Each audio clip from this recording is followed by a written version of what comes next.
Hello everyone, welcome back. Today we're going to be looking at 3 different scopes from Primary Arms at different price points. Okay, now the focus of today's video, what I'm trying to figure out, right, and this is for the purpose of a larger review on this Primary Arms 1-10 SLX 1-10 by 28 second focal plane. Okay, so this is the focus of this review process that I'm going through.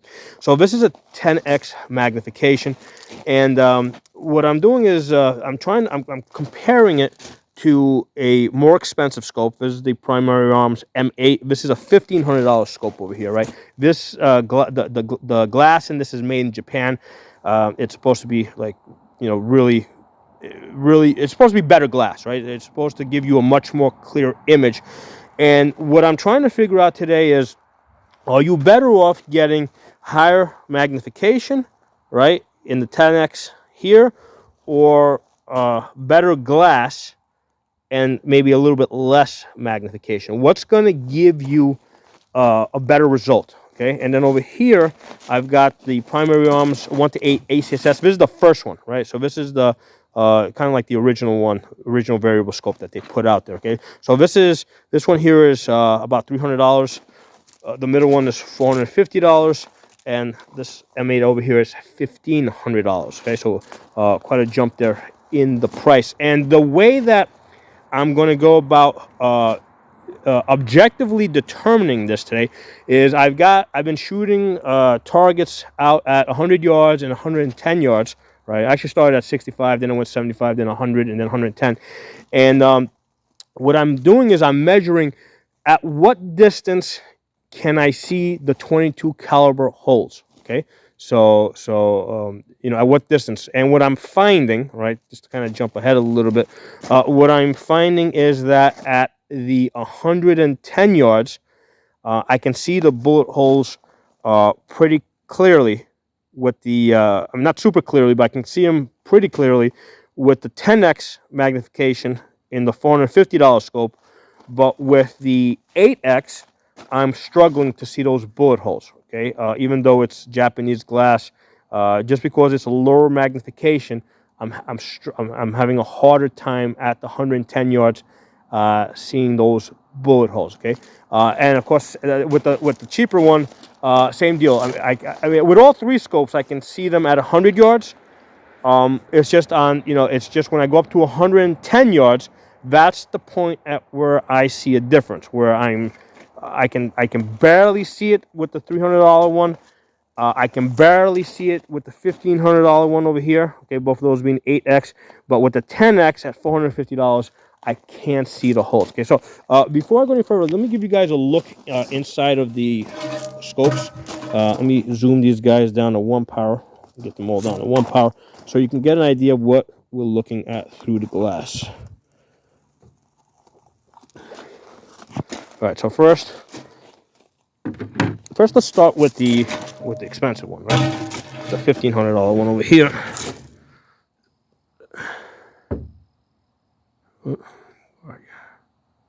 We can line you up.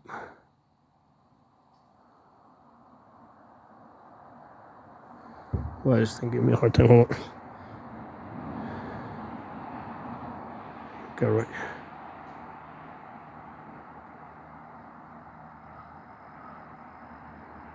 Oh, there it goes. Okay. I had to get the right eye relief. So the funny thing is with these variable scopes, the eye relief is actually a little further back. Okay, there it is. Okay, so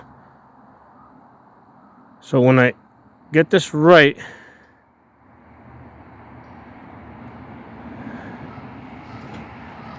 you know, I'm trying to rest this on my shoulder a little bit. Get 2 hands on this camera.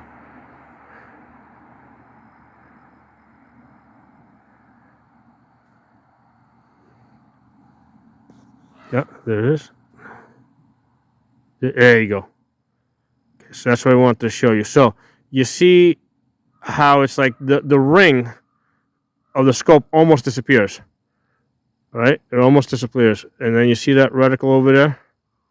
Okay, so here's the thing. As you zoom in with this, you see a lot more information. Basically, you're not just zooming in on a target, you're also zooming in on the reticle, right? And then more information starts to become available as you zoom in. You see subtensions. You're able to do your range estimation, your bullet drop. You got a, you got your wind holes over there. So as you zoom in, you're not only zooming in on the, there it goes, on the target. You're also zooming in on the reticle itself.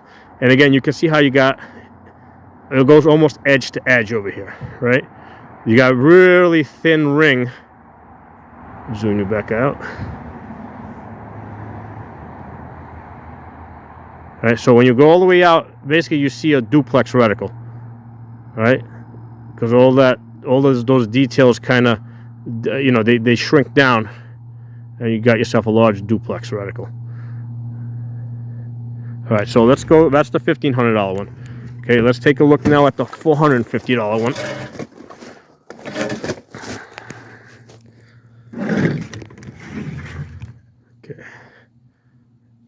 Okay, so first of all, with this, there you go. Get the back out a little bit. So with this, right, you can see how there's a little bit more of you can see the scope ring, right? So no matter if I go in or out, you're going to see a little bit more scope ring on this. So the scope itself it appears thicker. All right, you can see the scope a little bit. Now with this, as you zoom in, the target changes side, but your reticle does not. So your reticle stays the same. So you're going to see the same image all the way in, all the way out, same image. Now, in order for the values in the in the mill grid and all that, in order for that to have any value, you got to be zoomed all the way out. If you're not, those values are off. Okay.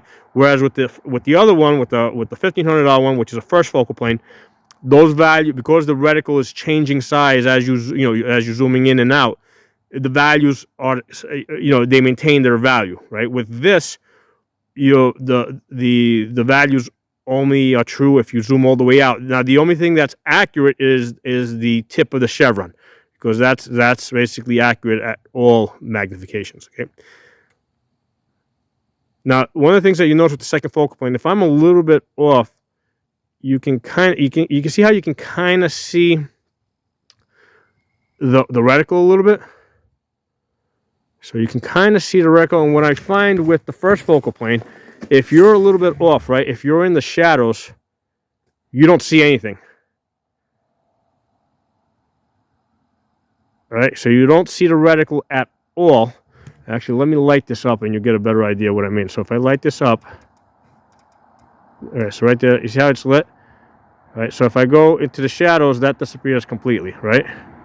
So you don't see the illumination when I'm offline in the shadows. Okay, but with this one, let me turn this one on. Okay, with the second focal plane, okay, see, even though I'm off, you can see that reticle in the shadows. Okay, and this is going to help you. Like, let's say if you're off, like if you're just offline, like right now, right? So even though all I see is black, I can see the reticle. Well, my left eye is seeing the target, and your brain combines the two images. So for moving and shooting, this one over here helps you get on target faster. Okay. So that's an important consideration, and this is like one of those areas where the second focal plane is actually doing better. The cheaper $450 scope is actually beating out the $1,500 scope, because with this one, if you're off, you don't see any reticle. You got to get your head in the right position, because otherwise you got no aiming point. But you do have that almost like that ring almost completely disappears. It goes like almost to the edge. Okay, so now with the $300 one, well, here I'll show you what this one looks like.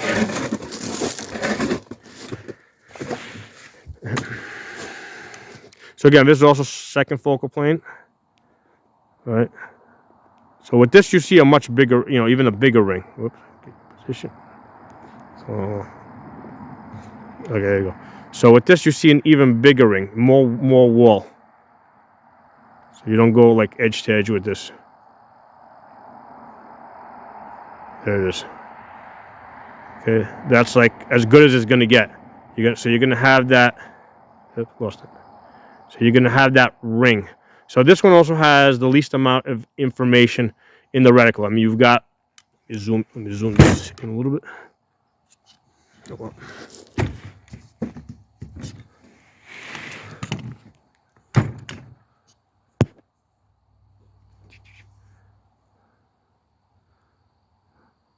So as you zoom in, so again, the reticle does not change. Only the target changes, basically. But if you put the, but you got the same thing. Like if you're completely off, you can see how you're going to see that reticle in the shadow. So same thing. If you're off, if your left eye can see the target and right eye can see that red dot, it doesn't matter if you see the red dot in the black. Your brain's going to combine the two images, and you'll be able to get that, get your bullets to go where you want them to go. Okay, so in that respect, the $1,500 ones is the least forgiving. Okay, that's the least forgiving. If you're off, if you're not if you're not centered so that you can see your reticle, you're not going to be able to get on target. Okay, so let me put this on the stand. Give me a second. Okay, so it's on the stand. So this isn't really meant to be the review of this scope or any of the scopes. This is basically just to be showing you guys the testing process. Like later on when I do a comprehensive review on this, this is part of the information that I'm going to be bringing out to you guys, and I want you guys to understand, to kind of get an idea of how I come about getting this information. So this is the $450 one. 10x, all right? This is the 10 magnification. We're going to zoom all the way up to 10, okay? And I've already, put a couple of bullets down there. So when I look in this glass, right, at 100 yards, okay, I can clearly see my bullet holes on the paper from earlier at 100 yards. And now when I go to 110 yards, okay, I got my target out there. And at 110 yards with the 10x magnification, I can see the bullet holes on the paper. I'll take a couple more shots.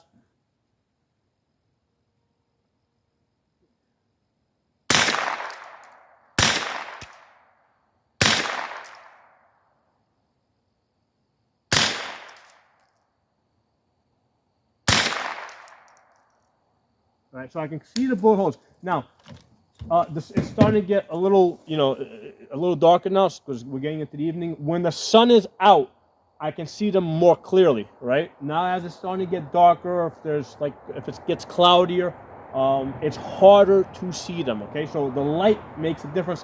When I was testing this out last night, as it was starting to get darker, like I couldn't even, right now I can clearly see the bullet holes at 100 yards with all three guns, right? Last night, I could not see them at 100 yards as it's starting getting a little darker. I had to come all the way back to 75 yards. So so at 75 yards, I was able to see it with the 10x. I wasn't able to see it with the other two. Okay, I had to go to 65 yards so I could see it with all three. So the lighting conditions are going to change at what distance you can see those bullet holes. But this is an objective way to basically talk about glass clarity, because a lot of times people talk about glass clarity in different reviews, and it's just like, I have really no way of quantifying it, being able to compare one to the other. So I think this is a good way to quantify it, right? Because, basically same set of eyes now, right? I'm using my eyes on all three guns. If somebody with better eyes than me, they might see what I'm seeing, a little further out. Like they might get the same results at 120 or 130 yards. Somebody that has worse eyes than me, they might have to come back to 75 yards, okay? But right now, we got the same set of eyes, same lighting conditions on all three guns. What I'm going to do is I'm going to now take this scope over here. This is the $1,500 one, okay?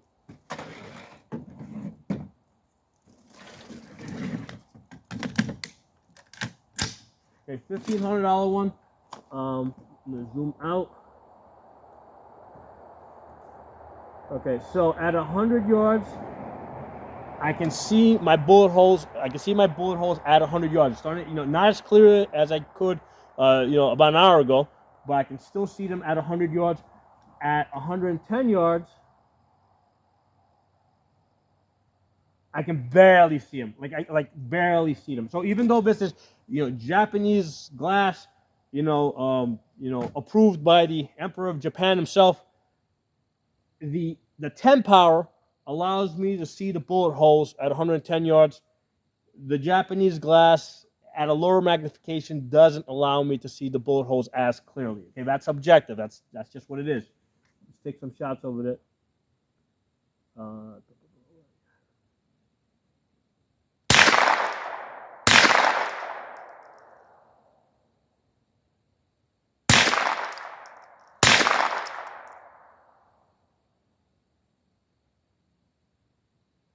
So I can see the bullet holes. Let me go back to this one for a second. Yeah, I mean, big difference. When you go from the 8X to the 10X, 10X is big difference. So I mean, this is the answer to this question. Which is better, more magnification or better glass quality, right? Japanese, European glass quality. Because I assume that this one over here is made in China or the Philippines. What I'm seeing between these two scopes is the 10X, the cheaper glass, but that has a higher magnification, is allowing me to see the bullet holes at 110 yards better than the Japanese glass over here. Okay, so let me go back to this one over here. This is the first one. This is the the $300 one, the 1-8 acss. Let's look at that. Zoom up.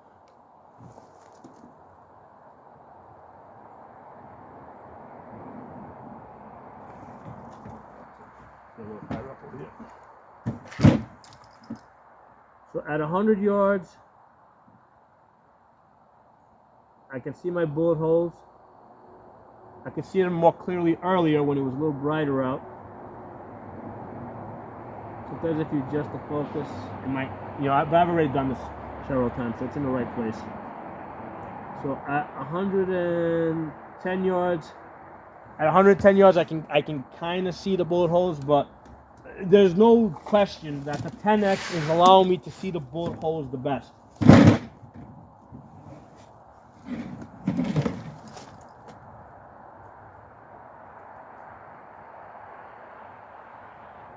There's no question. This is allowing me to see the bullet holes at 110 yards better than the $300 scope, that's 8X, better than the $1,500 scope, that's 8X. Okay, the 10X is winning out. So there's many good reasons to pay the $1,500 like I did over here. There's a lot of good features about this scope over here. However, if your sole interest is being able to see detail at distance, okay, the greatest amount of detail, I can tell you from this test right here, and I've done this like 2 days in a row, different lighting conditions, different time of day, the results are the same.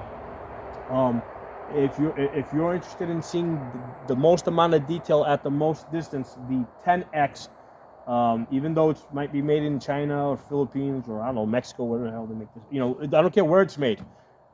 On this primary arms SLX 1-10 by 28, I can see more detail with this $450 scope than I can with that $1,500. And they're both made by primary arms. All these scopes are made by primary arms. So it's not like I'm trying to bash one company or anything like that, okay? I'm just doing a comparison. What we're really talking about is, again, the focus of this video is it worth paying more for a lens that's made in a more prestigious country, right? Like, I guess, as far as like glass making, Japan and in Europe, they say that the glass is supposed to be of a better quality. But practically speaking, as a guy that basically pulls the triggers here and shoots at distance on a daily basis, the 10X is beating out the lower power, better glass. So my thoughts on this, and again, I'm just collecting information here to roll into an overall review that I do on this scope. This is an excellent scope so far. I really like the fact that $450. It's got lots of features in the reticle for range estimation, for wind holds, for communication. Right, you got a mil grid so you can communicate with other people, tell them where to look. You got movers. You can. There's mover holes in here. So so far this is proving to be an excellent value. And the other thing I've noticed is with this one over here with the $300 one, right? Because the question becomes like, okay, if all I need is a bullet drop, right, and some wind holes, right? Should I use can I go to the $300 one? Okay. Well, one of the things I'm finding with the $300 one is at distance, a lot of times when I get on the gun, right, and I look through the glass, I see shadow. It takes me longer to get my head in the right position so that shadow goes away. Okay, so with this, I see at 8x, I see more shadow. With the $450 one here, right, at 10x, okay, when I get in there, I don't see that shadow. Like, I mean, I can if I'm like way off, but I'm able to recover a lot faster, right? And that shadow goes away a lot faster than the $300 one. So even if you're not interested in all the additional features, it's worth paying. So far I'm gathering that it's worth paying that extra whatever $150, so that when you get on your scope, you can immediately find your target, and not see that shadow, right? And then with the $1,500 one, again, this is already zoomed up all the way. Okay, again, so